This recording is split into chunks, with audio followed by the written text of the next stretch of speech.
When Dr. Bonus and I started our experiments in the mid-1970s, there were maybe 50,000 articles on glutathione in the medical literature. Today, there are at least 3 times that many, the gist of which is summarized elegantly in the new edition of Dr. Gutman's book on glutathione. It's a fabulous book, not only because I saw my name in it, but because it is so readable and comprehensive, and I thoroughly recommend it. Now, back to the 1970s. As most of you know, we found an especially prepared whey protein isolate, now called Immunocal, when fed to mice, enabled them to make a stronger immune response, and they also showed greater resistance to infections like salmonella, which is food poisoning, or pneumococcus. And in addition, these mice were protected against developing cancer, and they lived longer. So there was an anti-cancer, anti-aging effect as well. Now, all these findings were very exciting, but we didn't know what in the Immunocal was responsible for these effects. Then by chance, one day, Dr. Bonus happened to be talking to a colleague in the Department of Surgery where he worked at McGill, who said to him, "I think we're looking at glutathione." We had never even heard of glutathione. However, we soon learned that glutathione is a very important substance found in every cell in the body, in the plant and animal kingdom, even in microorganisms and fungi. And it has multiple functions, and as we learned later, it's especially important for the immune system. And we showed that mice fed Immunocal indeed had not only an enhanced response, but also they developed increased glutathione levels in their tissues, while the control mice fed a placebo diet did not. And later on, Dr. Lanz extended this finding to humans. He showed that when healthy young adults were fed Immunocal for 3 months, the glutathione values in their lymphocytes rose by 35%. Now, glutathione is generally made inside the cells from 3 amino acids. 2 of them, glutamine and glycine, are plentiful in the body and in the food we eat. But the third one, cysteine, is not. It is easily damaged by heat or mechanical stress, so is mostly the best sources are raw foods, raw meat, raw eggs, raw milk, and so forth. So it's the availability of cysteine that limits the ability of a cell to make glutathione. Very important. Now, Immunocal is a rich source of cysteine, so the explanation of our findings was that Immunotec provided the cysteine needed to make glutathione, and this enabled the immune system to reach its full potential. Now, as I've already indicated, glutathione carries out many vital functions in the body. First of all, it is the master antioxidant. We all know about the importance of antioxidants, and many people take supplements like vitamin C or vitamin E, or eat foodstuffs rich in antioxidants like blueberries, or drink red wine, which apparently has lots of antioxidants in it. But by far the most important antioxidant in the body is glutathione. Now, the reason we need antioxidants is because there are a number of oxidative species continually being produced in the cells, and these are commonly called antioxidants or free radicals. These are highly reactive and will damage a cell component in a matter of microseconds if they're not inactivated by an antioxidant, usually glutathione. which then gets regenerated.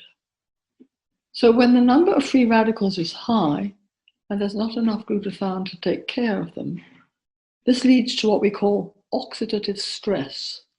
The cell functions poorly and may even succumb. You may wonder where these free radicals come from.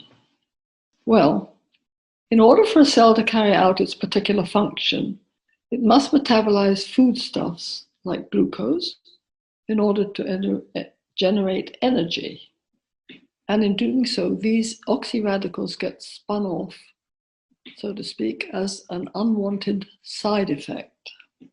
So that is one source. And there are many other sources of free radicals I could mention. For example, those produced by external influences such as sunlight on the skin or X-irradiation.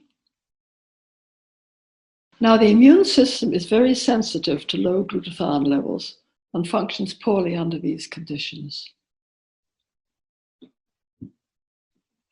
It's needed to make many of the intricate steps involved in generating an immune response.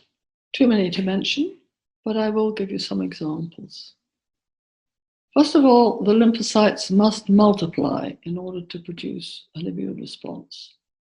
A single cell develops into as many as 500 daughter cells, forming what is called a clone. So now the body will require 500 times as much glutathione.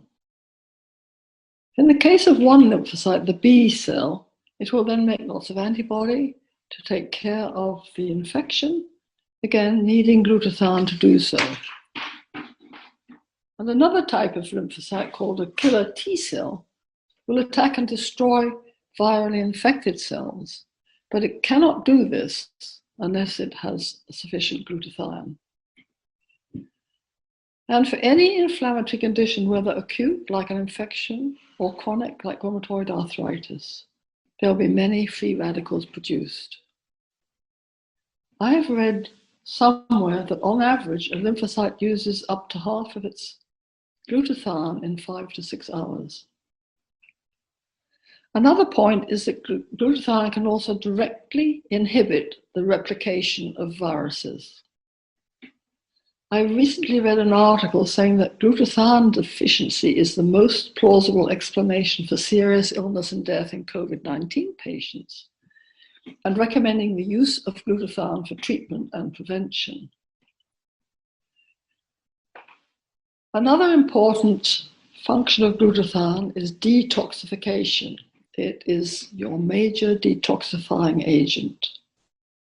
The glutathione combines with toxins and forms water-soluble compounds, which are then eliminated through the urine or the feces. One point I should mention that in this case, the glutathione is not regenerated, but is lost from the body, so there's always a need for replenishment of cysteine to make glutathione, especially if the body is dealing with a toxin like mercury poisoning, for example.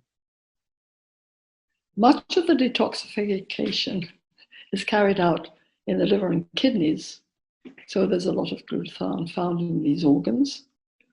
And lack of it can lead to poor liver function and damage to cells and organs of the body if the toxins build up in the circulation to a sufficiently large amount.